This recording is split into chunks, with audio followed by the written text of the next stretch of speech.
Buenos días, mis queridos hermanos de la primera iglesia bautista de Ponce. Te habla el hermano Joaquín Lavoy para acompañarte en esta mañana en la clase bíblica. Estamos todavía en el libro del discípulo. Estamos en esta edición especial de Salud Integral. Hoy terminamos la segunda unidad que se titula El Perdón.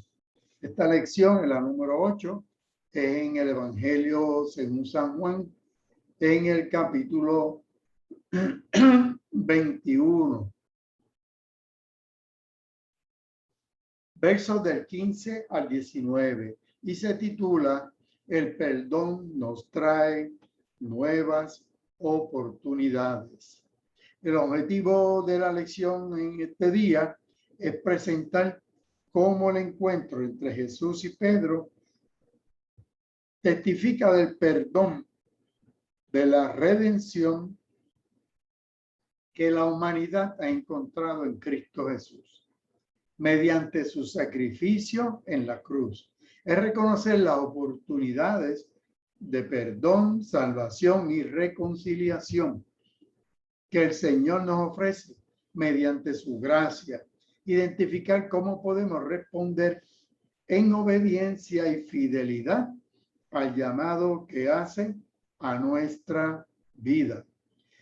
Vamos a encontrar dos palabras que en el griego, en español sería amor, que en griego se utilizan dos palabras parecidas, en vez de ágape y filos. Ágape es la palabra amas que Jesús utiliza en la primera y segunda pregunta que le hace el Señor a Pedro.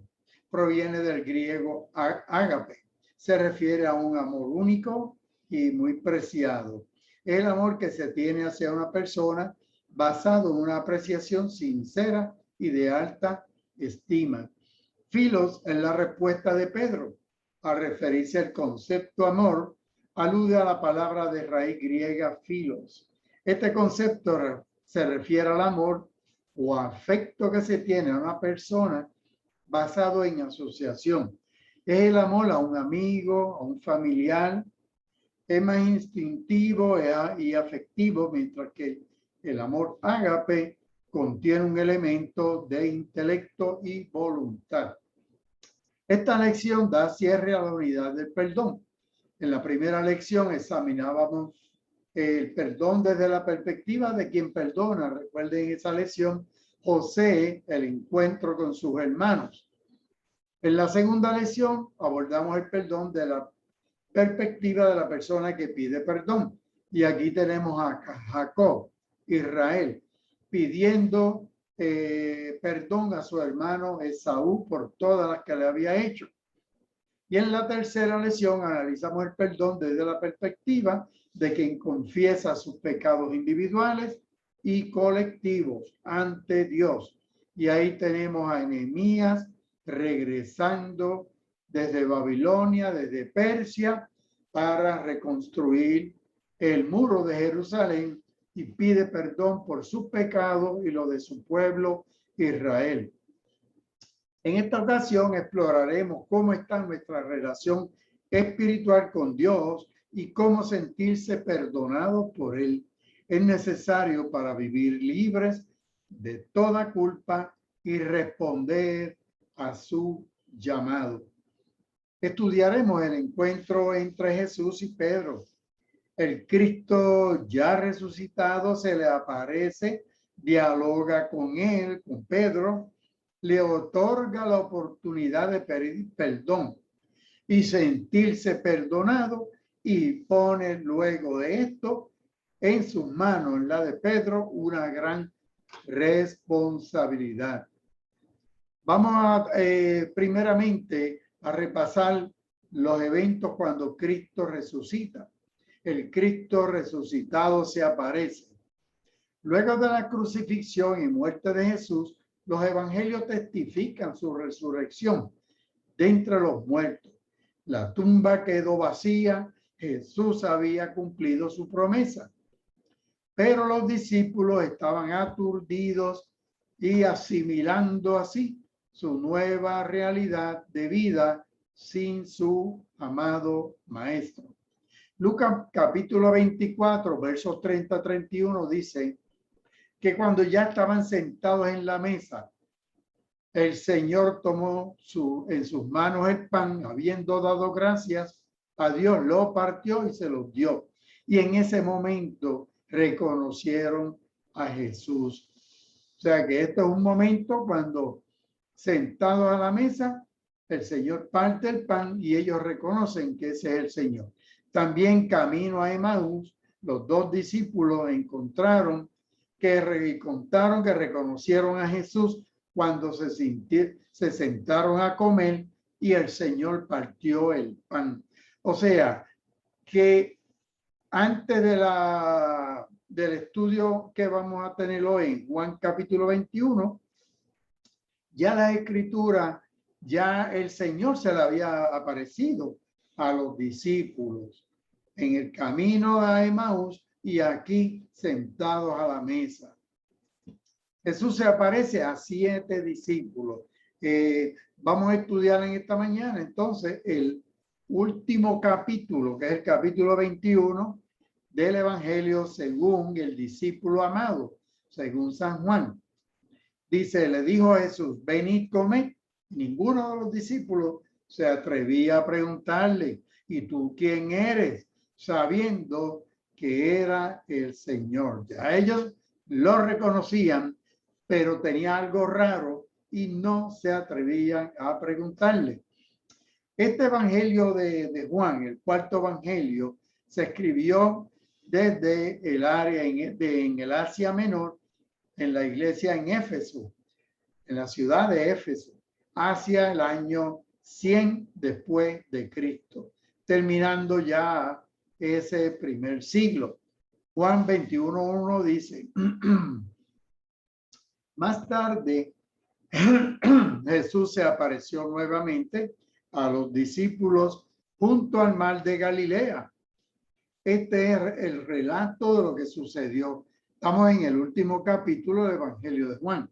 El escenario de la pesca milagrosa se sitúa en Galilea, sobre el mar de Tiberias o Tiberiades. Este nombre se toma por un pueblo construido por Herodes alrededor del año 25 después de Cristo, en honor a Tiberio César. Solo el Evangelio de Juan emplea este nombre de mar de Tiberias, porque los evangelios sinópticos, Lucas, Mateo y Marcos, le llaman lago de Genezaret, pero es lo mismo. Mar de Galilea, lago de Genezaret, mar de Tiberia, es un lago de agua dulce. Allí están las ciudades de Capernaum, Bethsaida. Esto aquí se llama el triángulo evangélico, porque allí la mayor parte de la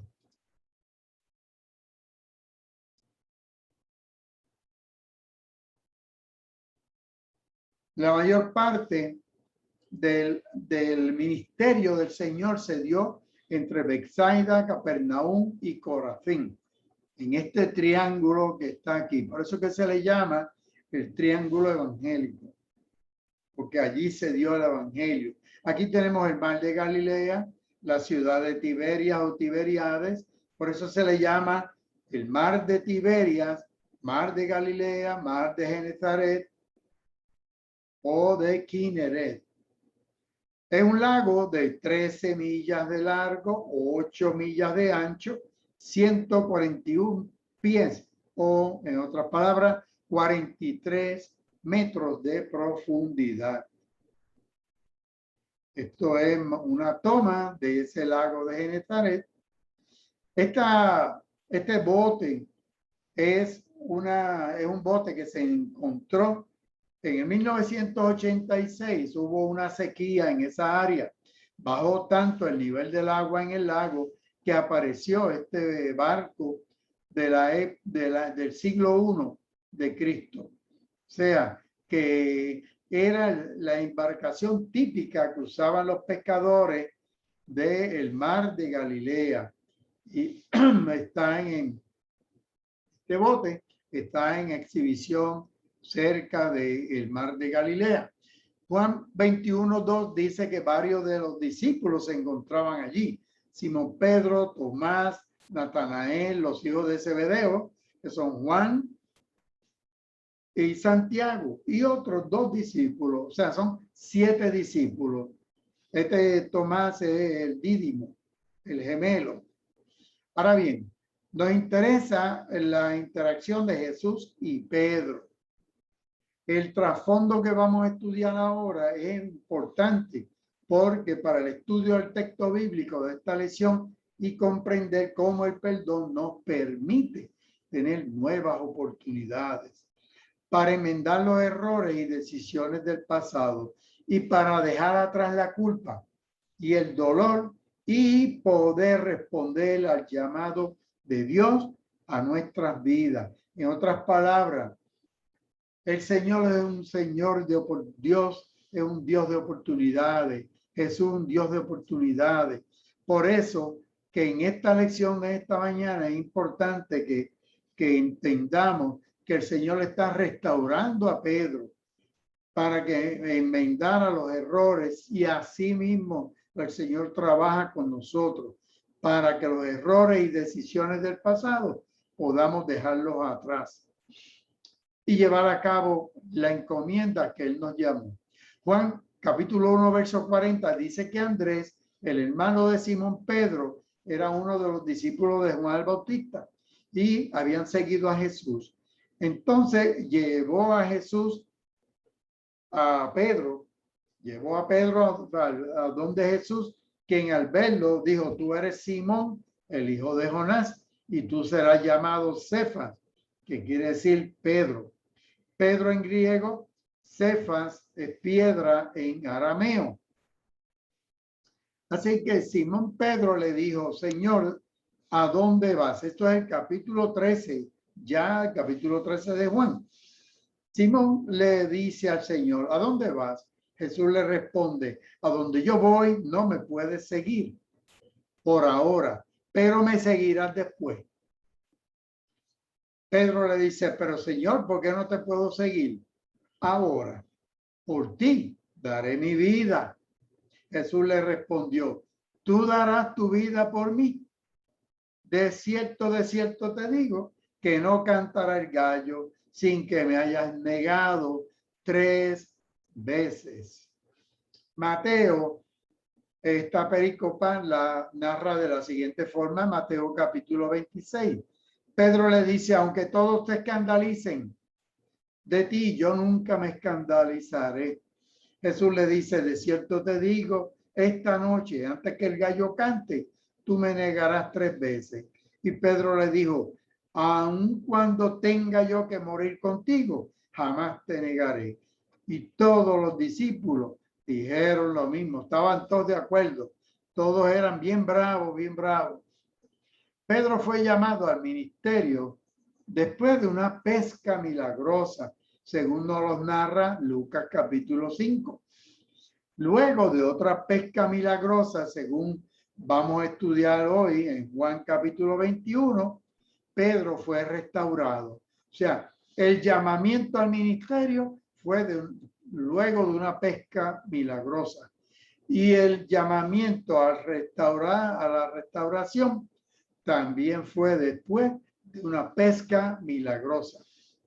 Y lo otro interesante de estas pescas es que él había perdido su ministerio por la negación al lado de un fuego de brasa. En otras palabras, les recordamos que cuando apresan al Señor, hay un área donde están los soldados y hay una gente, hay unas fogatas, y allí Pedro negó al Señor.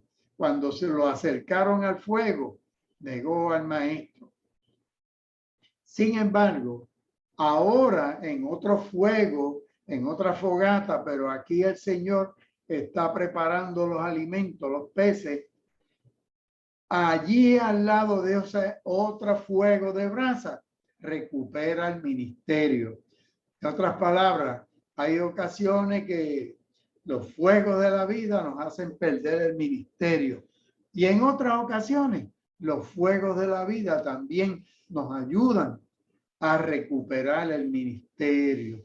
Así que lo que necesitamos es ir buscando siempre el rostro del Señor.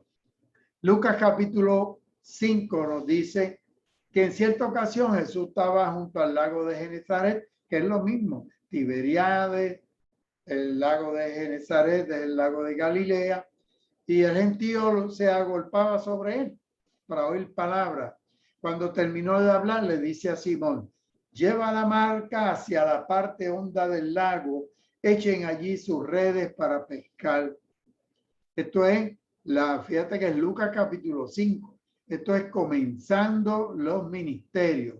Simón le dijo: maestro, toda la noche hemos estado trabajando, pero ya que tú me lo pides, echaré la red, ya que tú me lo pides. Y así lo hicieron. Y fue tan la cantidad de peces que atraparon que la red se rompía. Esta es la primera pesca milagrosa narrada en Lucas 5.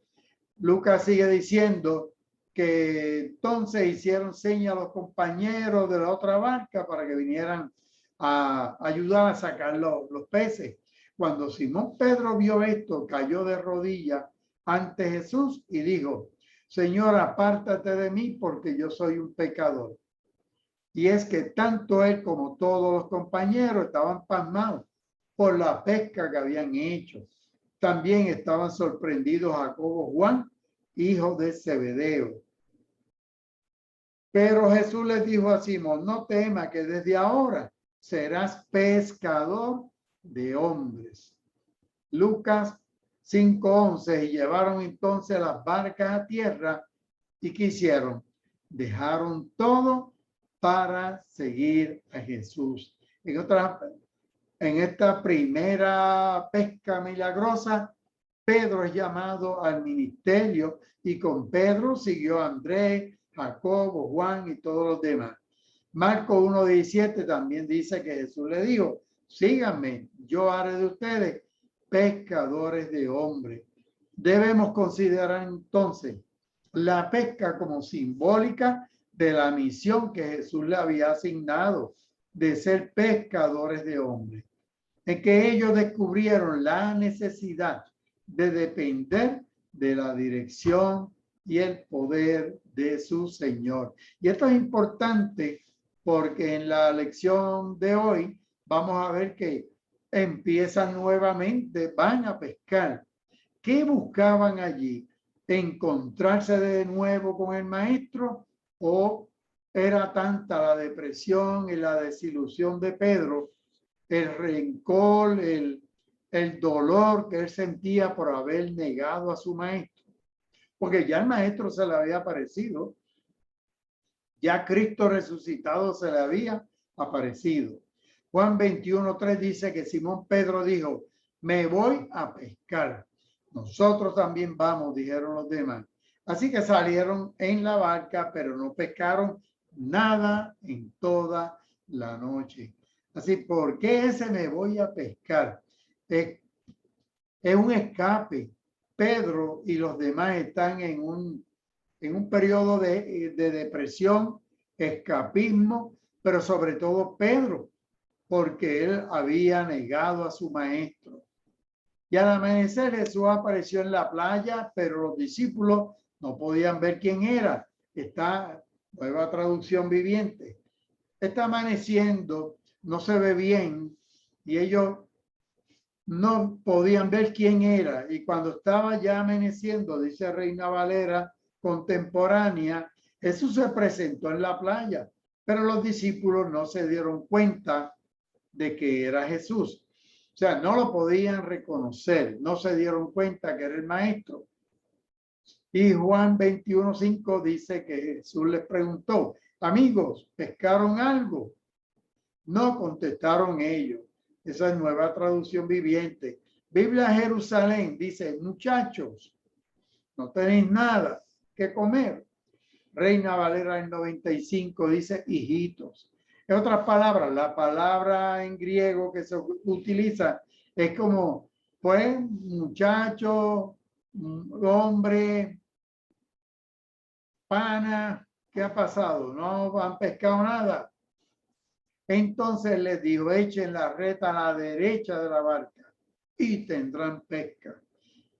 Cosa curiosa, ellos lo hicieron y no podían sacar la red por la gran cantidad de peces que contenía.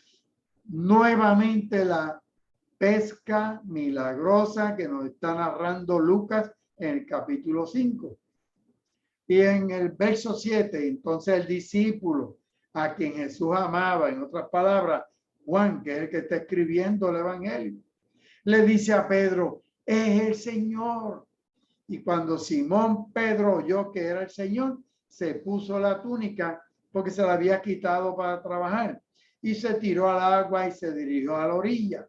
Y los otros se quedaron en la barca y arrastraban la pesada red llena de pescado hasta la orilla porque estaban solo a unos 100 metros de la playa. Cuando llegaron, encontraron el desayuno preparado. Y había pescado a la brasa y pan, pez y pan. Por eso en los pescados, recuerdan la multiplicación de los panes y los peces. Son símbolos del cristianismo, el pescado y el pan. Claro, era la alimentación de estas personas, de estos pescadores. Traigan algunos de los pescados que acaban de sacar, dijo Jesús. Pero ya el Señor les había preparado pescado a la brasa. Sin embargo, le dice, traigan más, vamos a seguir poniendo el pescado a la brasa, pero ya el Señor les tenía el desayuno ready.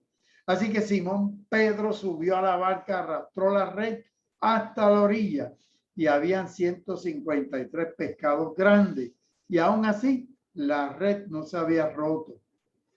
Ese número le han tratado de explicar los comentaristas, pero en realidad no tiene mucho significado. Así que quiere decir que eran muchos peces.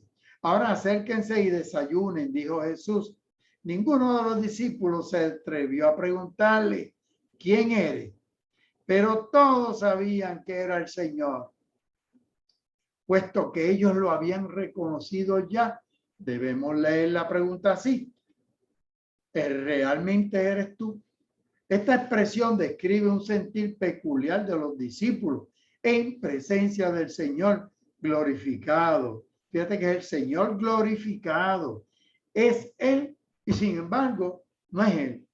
Veían algo extraño, algo que es el Señor, pero no es el Señor. No es el que ellos habían conocido hasta ahora, sin embargo, es Él. Entonces Jesús les sirvió el pan y el pescado. Y esa fue la tercera vez que se apareció a sus discípulos después de haber resucitado de los muertos. Por eso aquí, en este mosaico, en la Basílica de Tapia, eso es allí cerca del mar de Galilea. Allí tenemos los peces aquí, los panes, y este símbolo tan interesante, Ixoye. Ixoye era el nombre de una agrupación que había en la iglesia que dirigía el hermano Gustavo Mirabal allá en los años 80. Porque Ixoye y este pez significa ictus o ictus. Ixoye significa esas letras I, X, O, Y, E, I, Jesús, Cristo, Teo, que es Dios, Hijo, Salvador, Jesucristo, de Dios Hijo, Salvador. Así que el pez, el ictus, vino a ser símbolo de los cristianos. Por eso, además de este ancla, con la alfa y la omega, llegaron a ser los símbolos. Por eso esto es una catacumba en Roma, tiene el ancla en un lado, el pez en el otro, y esto identificaba que esta persona que cristiano. Esta persona que fue depositado su cadáver aquí es una persona cristiana. Entonces, en las catacumbas en Roma. El verso 15 dice, cuando terminaron de comer, Jesús le dijo a Simón Pedro, Simón, hijo de Jonás, ¿me amas? La palabra usada allí es agapao. Más que estos. O sea, tú me amas más que lo que me aman estos a mí, estos otros discípulos. Le respondió, sí, Señor, tú sabes que te fileo. Usó la otra palabra griega, agapao o ágape y fileo. Él le dijo, apacientas entonces mi cordero, arnión. Los corderos son los bebés, vamos a decir, de la oveja. Jesús le dice a Simón el nombre Cefas. Piensa que aquí le dice Simón. Le dijo a Simón Pedro. Le dice Simón, hijo de Jonás. No le llamó Pedro, le dijo el nombre en arameo, no Pedro en griego. Es llamativo que Jesús, quien dio el nombre a Pedro a Simón, parece evitar deliberadamente el uso del nombre piedra, roca, porque todavía no era digno de ser llamado roca. Ágape o agapao es amado, festín de amor, es un amor incondicional. Es el amor que encontramos de Dios hacia nosotros. Es un amor incondicional, mientras que fileo es un amor, es un apego personal, es un amigo, es tener afecto, es porque eres mi familia.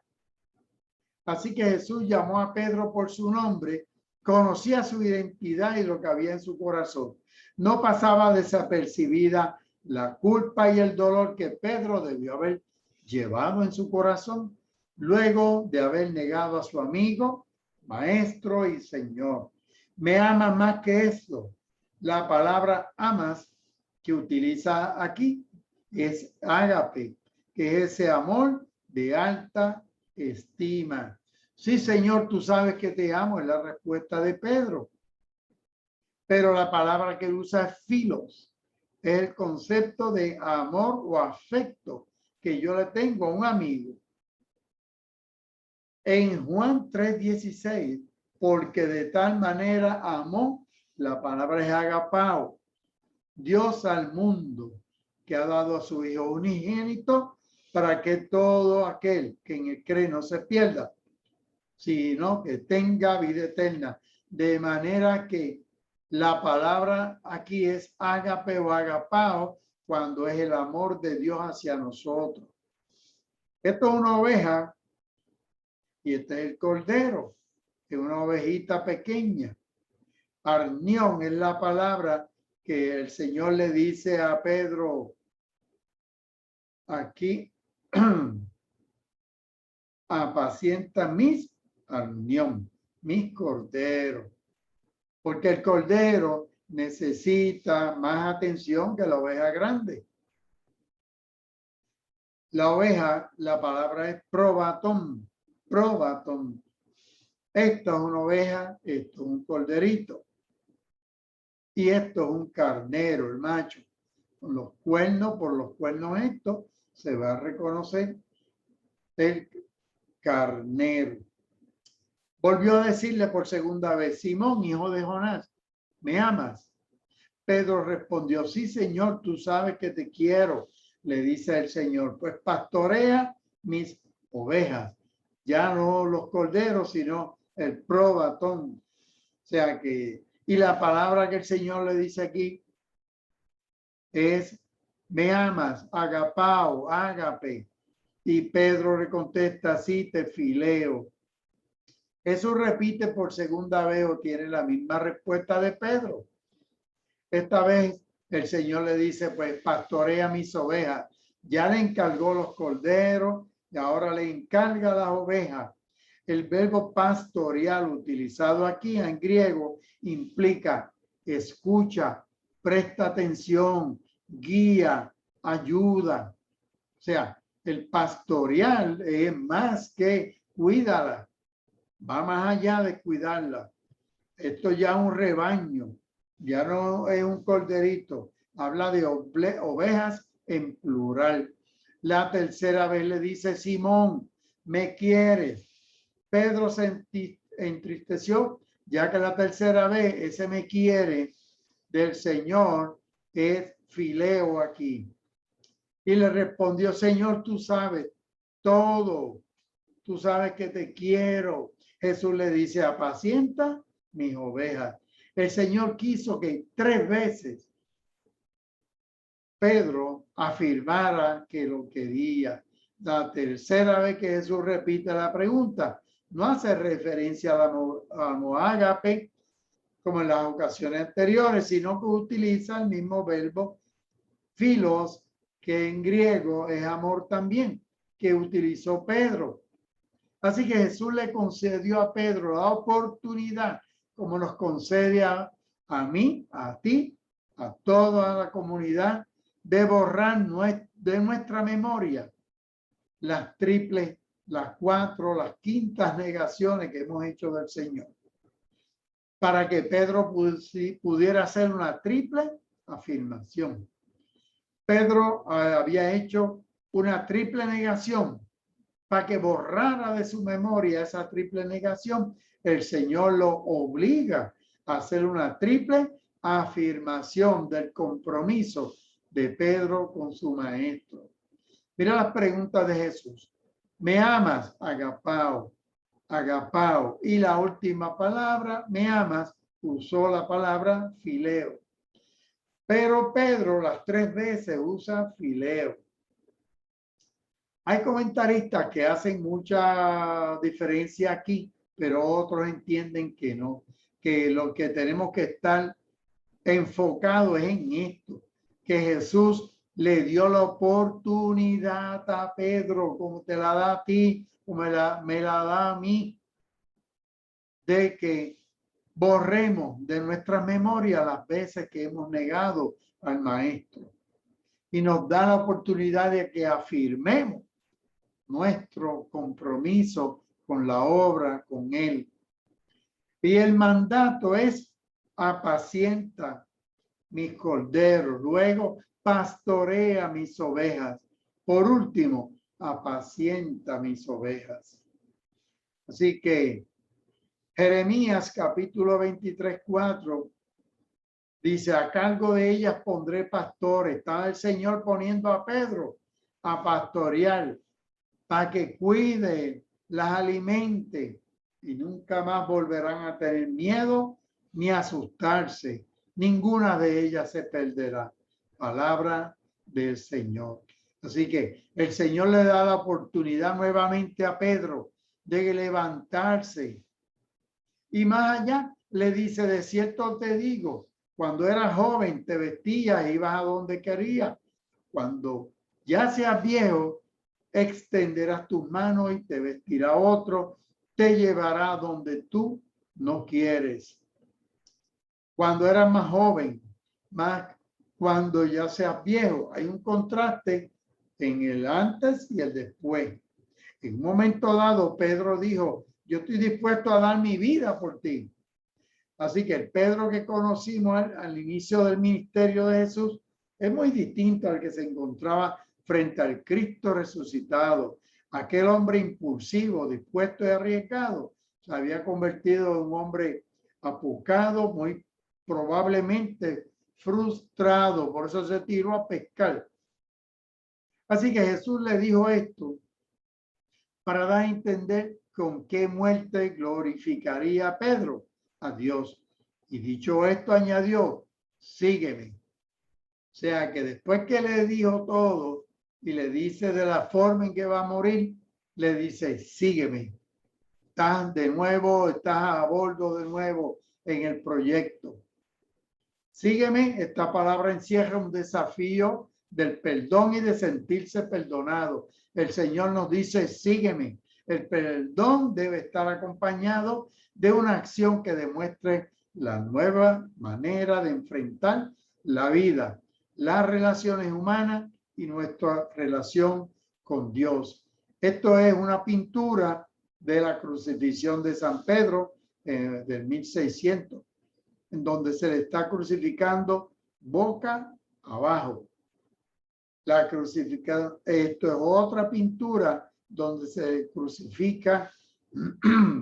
Esta pintura es del 1481. La cabeza hacia abajo. Uno de los padres de la iglesia, se llamado Orígenes, del 185 más o menos al 250, según el cual Pedro fue crucificado en Roma con su cabeza hacia abajo, como él mismo había deseado sufrir. En otras palabras, Pedro pidió ser crucificado hacia abajo.